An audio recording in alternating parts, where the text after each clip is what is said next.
bạn nên ở cái này lâu nay cứ nhom của phong để lâu là plantation cứ chúng ta mà đây lâu bị cầm chỉ bao nhiêu là khát cáp nên cầm bọt cứ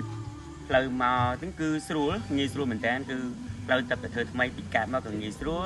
mà đào tầm nã chẳng áo máu hay bị cầm bọt mà còn nghe sưu đại chẳng là plantation chỉ cam với thông những cái lâu bị cầm chỉ bao nhiêu nôm tranh tới bài hàng ở đó là positive same that sports happen in Cambodia. La plantation, let's go. I saw you on the way. Go to La plantation. បាទឥឡូវហ្នឹងគឺផ្លូវចេញពីកែបមកដល់តាមផ្លូវគឺផ្លូវគ្រួសគ្រួស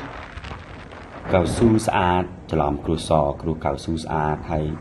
តាមផ្លូវគឺពោពេញទៅដោយធម្មជាតិពិតពោពេញទៅដោយព្រៃឈើហើយជាពិសេសខ្យល់អាកាសបរិសុទ្ធ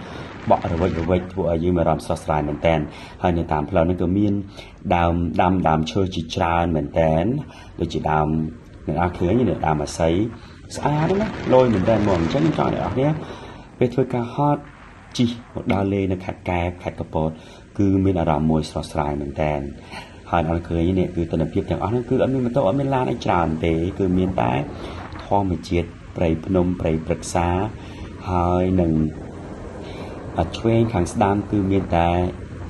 ធម្មជាតិពិតហើយជាពិសេសគឺមានចំការនេះចំការនោះមិនមែនមានតែម្រេចទេក៏មានចំការផ្សេងផងដែរលយមែនតើខ្ញុំសប្បាយចិត្តដែលមកលេង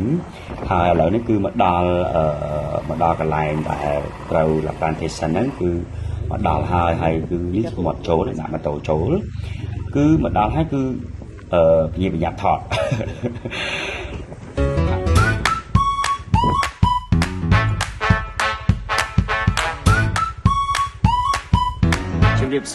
Bonjour, hello everyone. ជំរាបសួរអ្នកទាំងអស់គ្នានៅខាងក្រៅនេះគឺ La plantation គឺចំការអាមេរិកខ្ញុំមកដល់ហើយចំការអាមេរិកគឺធំជាងគេនៅប្រចាំប្រទេសកម្ពុជារបស់យើងហើយចែកចាយទៅតាមពិភពលោក called La plantation. Welcome to La plantation. So in here we offer for free tour in English and French. So for the pepper tour, it takes like 40 minutes, and we do have pepper tasting part. It takes 20 minutes more. So the total and offer for the 20 tasting. Yes, and we do have more activities here. So just to tell you that here is the welcome center. So when you walk to the first road and turn right, you go straight. So the meeting point is at the shop. So at the shop, we also sell the products like the pepper and spices. Thank you. Yes. That's good. You're so lovely. Thank you so much. នេះគឺជា restaurant អ្នកនរគ្នាអង្គុយលេងបានហើយស្រូបនឹងខ្យល់អាកាសបរិសុទ្ធបែបធម្មជាតិលក្ខណៈព្រៃភ្នំល្អមែនតើហើយទីតាំងហ្នឹងគឺការមានសួនមានអីច្រើនហើយអាចដើរមើលជុំកន្លងទីហ្នឹងបានមុននឹងយើងទៅចូលមើលនៅចក្រអាមេរិកហើយនេះជាបំរាមទៅសេពេលដែលមុនយើងចូលទៅទស្សនាជួបហ្គាយគាត់ក្បោះក្បាយសម្ដីរបស់គាត់ល្អមែនតើមុននឹងចូលយើងមានបំរាមសិនអរឃើញហើយមុននឹងចូលទស្សនា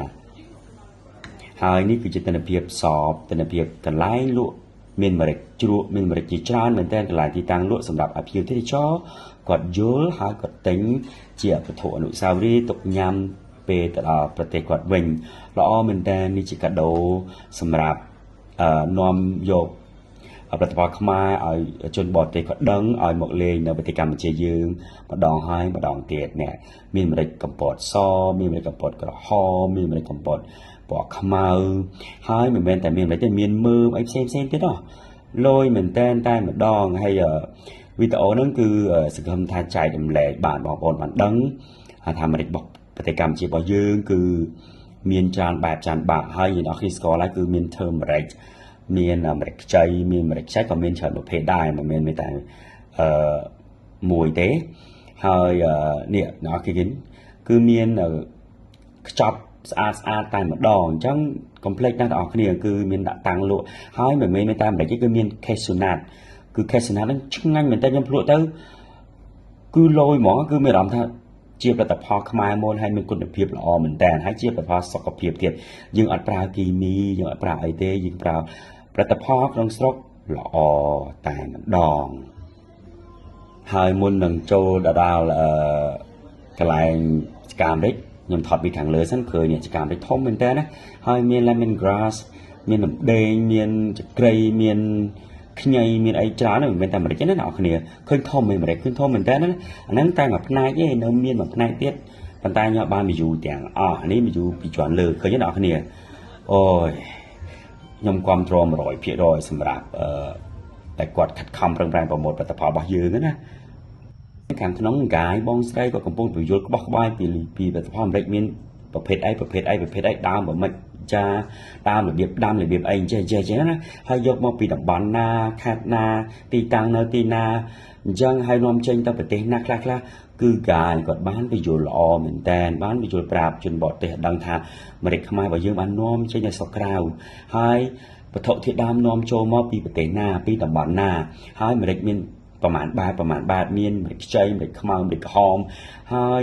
ការវិធីសាស្ត្រការថែទាំការថែទាំហ្នឹងរបៀបណារបៀបម៉េច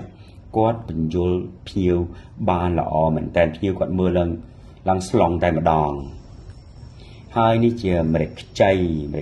ដែលយើងចិត្តញ៉ាំលក់តាមផ្សារម្រេចខ្ចីឃើញទេអ្នកគ្នាហើយផ្លែហ្នឹងច្រើនណាស់អ្នកគ្នាម្រេចខ្ចីហ្នឹងណាឃើញទេនេះហើយនេះម្រេចក្រហមវាចាប់ដើមទុំបន្តិចហើយទៅជាក្រហមហើយក៏ទៅជាខ្មៅម្រេចហ្នឹងគឺយើងយកទៅហាលយកទៅអីបន្តទៀតមិនមែនតែស្លមកទេយើងអាចធ្វើអីផ្សេងទៀតល្អមែនតើអត់ឃើញហើយចកាម្រេចហ្នឹងគឺធំទលំទលាយអត់ឃើញដើមទេប្រហែលពាន់ដើមខ្ញុំដើរចូលទៅដល់ហើយតិចជុំតែម្ដងហើយចូលដល់ឃើញផ្លែម្រេចពេញដើមឃើញនេះផ្លែម្រេចឃើញទេឃើញផ្លែខៀវផងក្រហមផងអាឡាស់ទុំខ្លះអាឡាស់ខ្មៅខ្លះអាឡាស់ក្រហមទៅហើយដើរអត់ក្តៅទេគឺសប្បាយចិត្តនៃការស្រូបយកចលអាកាសបរិសុទ្ធពីម្រេចមកហើយមិនអត់ភ្លៀងសំណាងមិនភ្លៀងខ្ញុំមិនអាចដើរបានយូរទេតែឥឡូវហ្នឹងមិនកើតភ្លៀងទេគឺខ្ញុំសប្បាយចិត្តមែនតើហើយបរទេសម្នាក់គឺត្រេកអរមែនតើហើយស្ដាប់កាយដែលគាត់បញ្យល់គឺស្លង់ហ្មងបរទេសគាត់សួរពីនេះពីនោះប្រទេសថាការហេតុអីបានជាស្រុកខ្មែររើម្រេចខ្ញុំមកដាំនៅខេត្តកពតអញ្ចឹងកាយគាត់បានបញ្យល់ទៀតថាខេត្តតំបន់នេះទីតាំងនេះគឺល្អដីមានជីជាតិសម្រាប់ម្រេចអញ្ចឹងណាអូហូយហើយឥឡូវហ្នឹងគឺមកដល់ testing មានន័យថាយើងភ្លក់ម្រេចអញ្ចឹងកាយនៅបងស្រីនៅហ្នឹងគាត់ជាកាយណាអ្នកគ្នាគាត់បញ្យល់ថាម្រេចទាំងម្រេចទាំងមើមធម្មជាតិទាំងស្លឹកគ្រៃទាំងអីទាំងអស់ហ្នឹងគឺបញ្យល់បានបោះបាយតែម្ដងអរគុណសម្រាប់ទស្សនាវីដេអូរបស់ខ្ញុំហើយសង្ឃឹមថាបងទាំងអស់គ្នាគឺគាំទ្រផលិតផលក្នុងស្រុកផលិតផលរបស់ខ្មែរយើង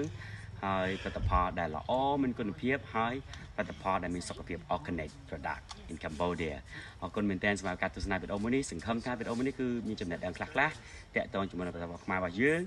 ជូនបងប្អូនឲ្យបានដឹងហើយនឹងបានស្គាល់ទីតាំងរបស់ Plantation និងម្រេចនៅប្រទេសកម្ពុជារបស់យើងសូមជូនពរបងប្អូនមានសុខភាពល្អហើយចង់ឲ្យបងប្អូនអរគ្នាពិសាម្ហូបអាហារដោយមានគុណភាពនិងម្ហូបអាហារដែលផលិតផលសុខភាព organic អរគុណច្រើន